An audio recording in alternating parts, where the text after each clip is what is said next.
Okay, so this week's video is going to be the figure of 8 binding knot. So I'll just show you how it's done first of all. So we're going to take the rope underneath the parcel and then we're going to tie a figure of 8 like that. Pull that tight.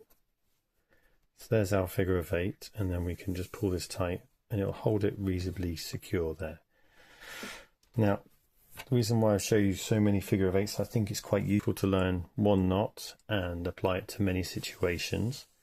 So I've got a piece of foam here, and I think we can use the knot here to show you how to roll this up. Okay, so what we'll do next, we'll show you around the practical use.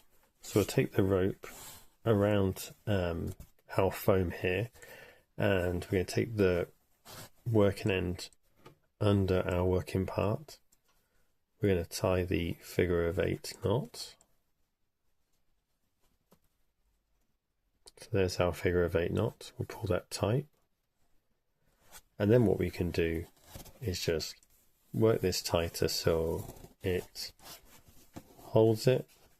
And then what we can do is just parcel it as we go, holding it nice and tight,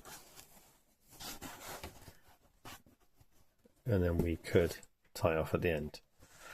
Okay, but anyway, I hope this knot's been useful to you, and thanks for watching my video.